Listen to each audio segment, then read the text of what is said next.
Salam sejahtera bagi kita semua. Nama saya adalah Horas Pikal Permatan Sargesera Balok dan di sini saya akan menjelaskan hasil tugas saya. Pertama-tama saya mengerjakan nomor 11 bagian B. Di 11 nomor bagian B ini ada sebuah rumus yaitu X kurang 3 tambah X bagi 4 tambah X kurang Y. Lalu ada tanda panah ke atas 3. Jadi pertama-tama berdasarkan aturan prioritas matematika, saya akan mengerjakan X bagi 4 yang di dalam kurung ini. Karena yang pertama dia ada di dalam kurung. Dan juga dia merupakan operasi pembagian yang pastinya posisi prioritasnya lebih tinggi dibandingkan dengan yang penambahan maupun pengurangan. Jadi pertama-tama X kurang 4. Lalu saya mengerjakan X kurang Y. Lalu yang keduanya ini saya satukan dengan tambah. Lalu saya satukan lagi dengan operasi tanda panah ke atas dengan 3. Dan setelah itu saya mengerjakan X kurang 3. X dan 3 ini saya jadikan anak dari kurang. Lalu yang ini dan yang ini saya satukan sehingga mereka dua tanda panah ke atas dan kurang merupakan anak dari tambah dan X4, XY3 bagi kurang dan seterusnya merupakan descendant atau keturunan dari tambah. Dan setelah itu saya akan menyusun berdasarkan prefix ya. Jadi berdasarkan prefix graf pohon ini dapat ditulis sebagai pertama-tama dari tambah, lalu tanda panah ke atas, lalu seharusnya di sini ada tambah, lalu pertama harus ada kurang, lalu di sini ada X4 dan kurang, lalu XY dan seterusnya.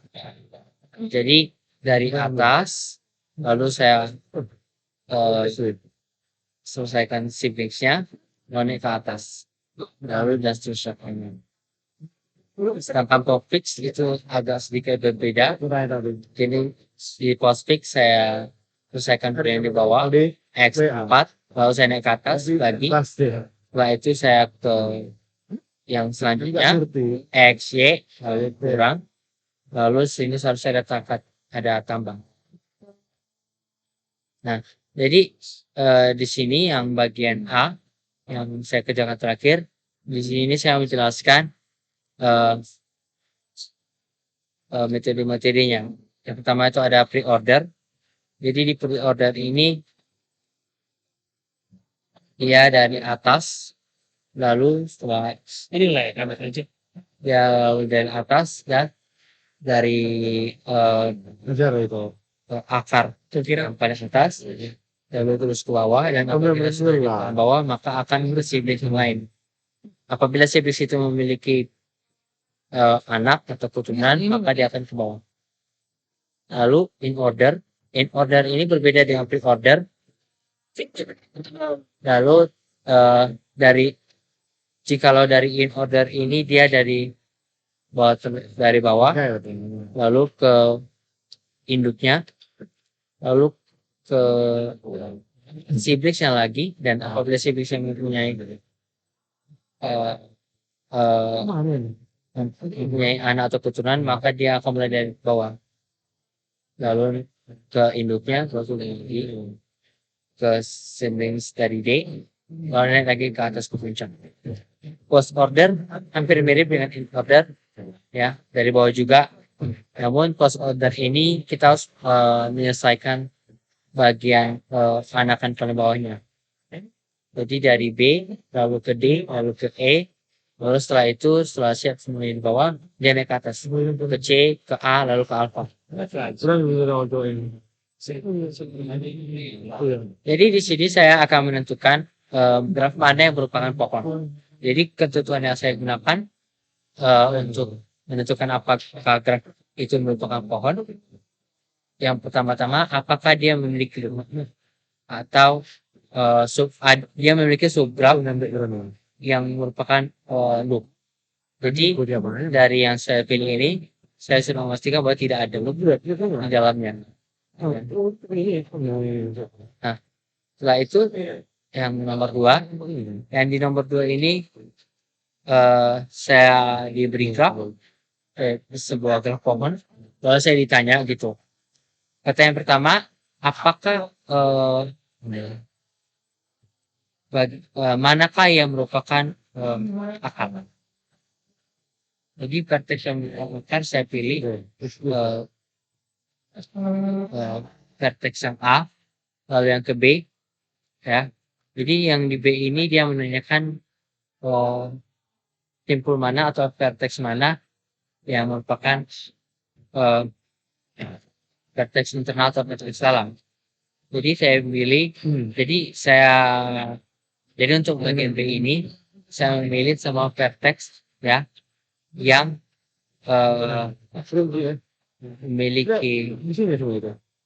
memiliki anak ya, memiliki anak. Jadi mulai dari A, B, F,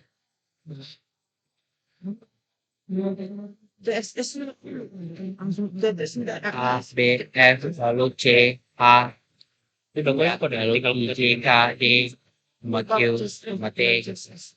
Nah, lalu ada namanya, lalu yang terakhir vertex yang mana merupakan daun. Jadi vertex daun ini vertex yang paling keluar. E, L, N, N, D, O, P, lalu ada S, T, R, K, sama I. Nah, lalu di sini saya bertanya, vertex yang mana merupakan anak dari J. Nah, jadi pertama itu kita lihat dari J, dan anaknya itu merupakan Q dan R. Yang merupakan induk dari H. Jadi kalau dari induk H itu hanya satu, yaitu D.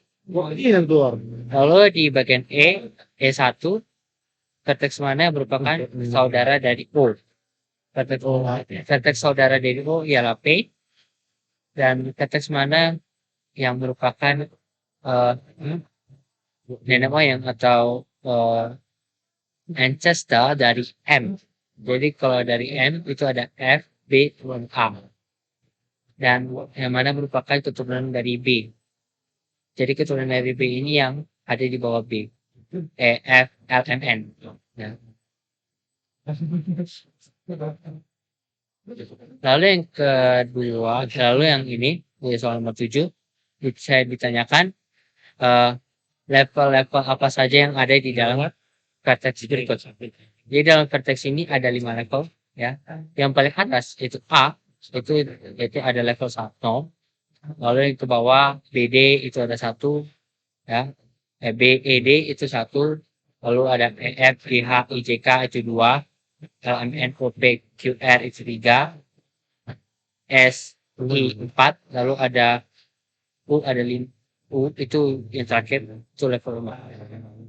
Nah, lalu yang ditanyakan subtree dari vertex A, C, dan E. Kalau vertex A, subtree-nya itu berarti semuanya, semua pohon, semua bagian-bagian yang ada dalam pohon ini. Kalau dia C, seluruhnya itu yang ini GHOP, subtree. Kalau E kan subtree-nya itu bakal tidak ada karena E ini tidak memiliki descendant. Nah, lalu yang nomor 5. Nah, apakah pohon yang ini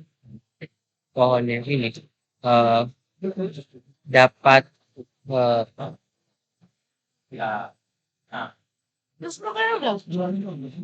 apakah pohon yang ini memenuhi aturan dari dapat dikatakan merupakan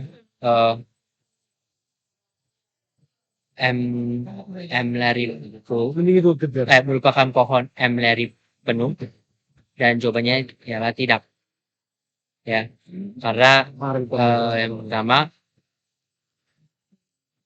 di sini di graf ini setiap nodenya tidak memiliki anak yang jelas atau tetap. Ada yang mempunyai 2, ada 3, ada yang dua, ya. Bahkan ada yang hanya satu. Jadi dia tidak memenuhi gitu.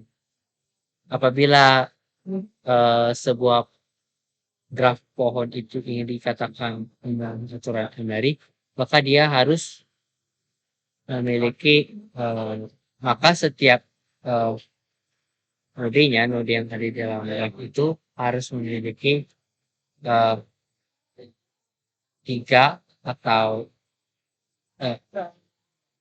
senilai harus memiliki anakan yang jumlahnya m atau 0.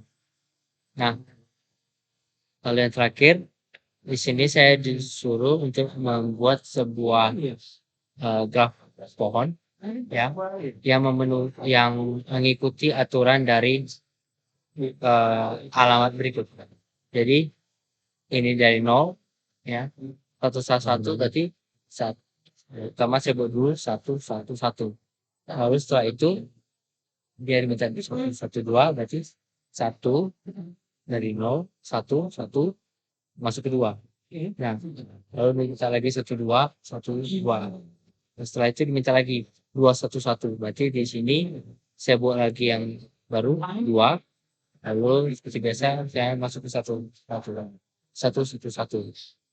Lalu ada 2 1 2. Berarti 2 dari 0 2 1 2. Ya. Oh, dan di sini ada juga 2 1 3 ya. Dari sini 0 2 1 masuk ke 3. Lagi 2. Berarti 2 2. Tidak lagi yang lain. Lalu masuk lagi ke 3 1 1 berarti 3 masuk lagi 1 1. Lalu 3 1 2 1 berarti 3 1 3 masuk ke 1 lalu masuk ke kedua masuk ke 1 lagi.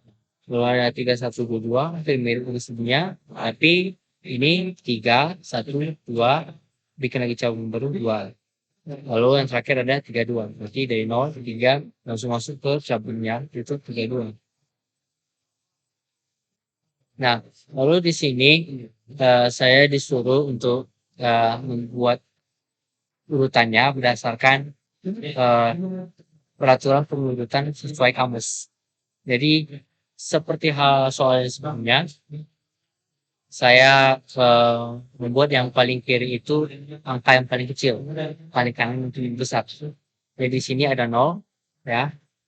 Di level 1 saya buat 1 2 3, di level 2 saya buat dia tanda titik ya. Jadi tanda pertama itu induknya, lalu tanda titik, lalu yang kedua itu penomorannya. Jadi misalnya ini 0, induknya 1, maka anak-anaknya akan mengikuti aturan yang hasilnya sebagai berikut. Yang paling kiri itu 1,1, yang paling kanan 1,2. Nah, sama halnya dengan nomor 1, nomor 3 yang paling kiri akan bernomor lebih kecil, paling kanan lebih besar. Jadi mulai dari 0, yang paling kiri itu 1, ya. 1 ini memiliki 2 anak. Yang paling kiri saya buat 1,1, yang paling kanan 1,2. 1,2 ini memiliki anak juga. Ada 3 anaknya. Yang paling kiri saya buat 1,2 yang ini untuk induknya. Lalu saya tambahkan lagi 2,1. Yang tengah juga karena dia lebih kanan daripada 1,2. Saya tambahkan lagi dengan 1. Jadi 1,22. 122. Yang paling kiri saya buat 123. 121 memiliki anak lagi. Saya buat yang paling kiri 1211. Semakin kanan dia ada lagi anaknya itu 1212. Yang 123 memiliki anak, yang 123 memiliki anak ya. Berarti itu ya 1231 karena dari 123 karena dari 123 ini yang merupakan anak yang paling kiri. Lalu tengahnya ada 1 2 3 2. Lalu yang paling kanan saya buat 1 2 3 3. Nah, 1 2 3 ini 1 2 3 2 ini memiliki anak lagi. Saya buat lagi yang paling kiri 1 2 3 2 1 dan 1 2 3 2 2 itu yang di kanan yang merupakan anaknya yang paling kanan. Setelah itu saya berangkat lagi ke 0. Nah, dari 0 ini karena dia di level 1, jadi saya buat 2. 2 ini bagaimana? Itu 2,1 karena dia hanya satu-satunya di sini. Nah,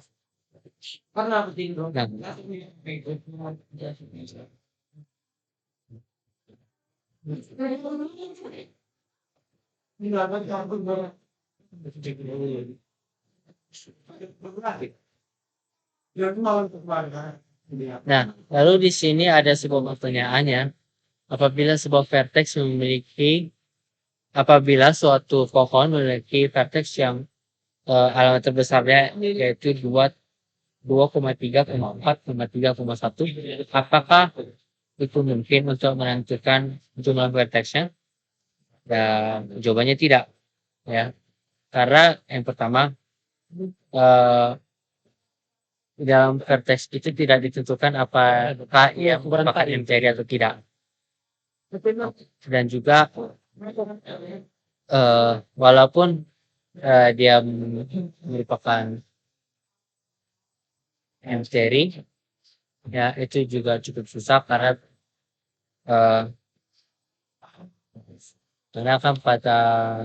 pastinya misteri itu kan dia hanya menentukan jumlah maksimalnya. Jadi untuk bisa menentukannya kita membutuhkan full MTR tree yang artinya setiap vertex dalam pohon tersebut anaknya itu jumlahnya M atau 0. Dan di sini tidak ada dibilang. Dia hanya bilang sebuah pohon, tidak ada pohon dengan MTR ini. Demikianlah video saya pada malam ini. Jika saya ada kesalahan kata, saya mohon maaf. Terima kasih.